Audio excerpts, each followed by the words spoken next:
بسم اللہ الرحمن الرحیم۔ غیر اللہ سے مدد مانگنا اور غیر اللہ پر توکل کرنا جائز نہیں، اس لیے صبر اور نماز کے ذریعہ صرف اللہ تعالیٰ سے مدد مانگو اور اسی پر توکل کرو۔ اس لیے ہم تمام مسلمانوں کو چاہیے کہ صبر اور نماز کے ذریعہ اپنے تمام کاموں میں، تمام حاجتوں میں صرف اپنے مولا اللہ رب العالمین ہی سے مدد طلب کریں۔ اللہ تعالیٰ نے فرمایا، یا ایہا الذین آمنوا استعینوا بالصبر والصلاة ان اللہ مع الصابرین۔ ترجمہ: اے ایمان والو، تم صبر اور نماز کے ذریعہ اللہ تعالیٰ سے مدد طلب کرو، بے شک اللہ تعالیٰ صبر کرنے والوں کے ساتھ ہے اور ان کا مددگار ہے۔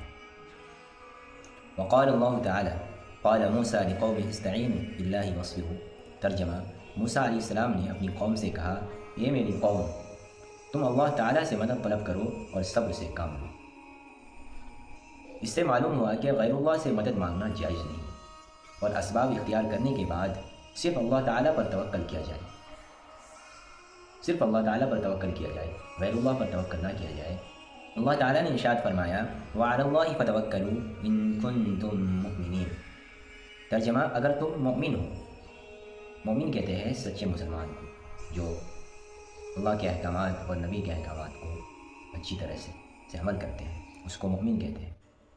اگر تم مومن ہو تو صرف اللہ تعالیٰ پر بھروسہ کرو۔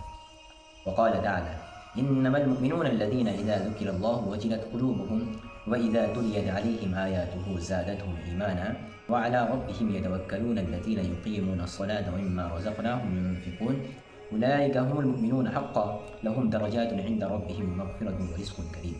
بے شک حقیقی سچے مومنین وہی ہیں کہ جن کو جب اللہ یاد دلایا جائے اور اس کے احکامات بتلائے جائے اور اللہ کے عذاب سے ان کو ڈرایا جائے تو ان کے دل اللہ کے خوف سے کانپنے لگتے ہیں، اور جب انہیں اللہ کی کتاب قرآن کی آیتیں پڑھ کر سنائی جائے تو وہ قرآنی آیتیں ان کے ایمان میں اضافہ کرتی ہیں اور وہ سچے مومنین اللہ ہی پر پوری طرح بھروسہ کرتے ہیں اور اللہ کے لیے نمازوں کو قائم کرتے ہیں اور ہمارے دیے ہوئے مال میں سے اللہ کے نام پر خرچ کرتے ہیں۔ ایسے ہی مومنین صحیح معنی میں ایمان والے ہیں، اور ایسے ہی سچے مومنین کے لیے ان کے رب کے پاس بلند درجات، مغفرت، عزت و کرامت اور مبارک رزق ہے، یعنی جنت اور جنت کی نعمتیں۔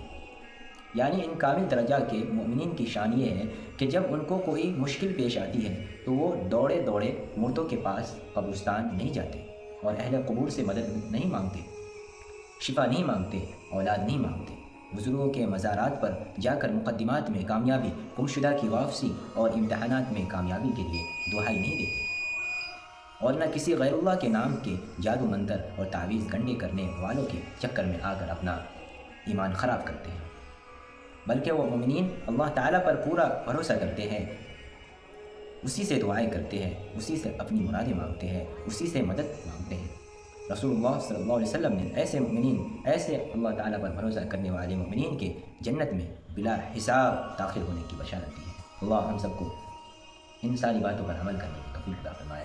اللہ ہم سب کو اللہ پر ہی بھروسہ کرنے کی توفیق عطا فرمائے۔ آمین ثم آمین۔ لائک، کامنٹ، سبسکرائب کریں۔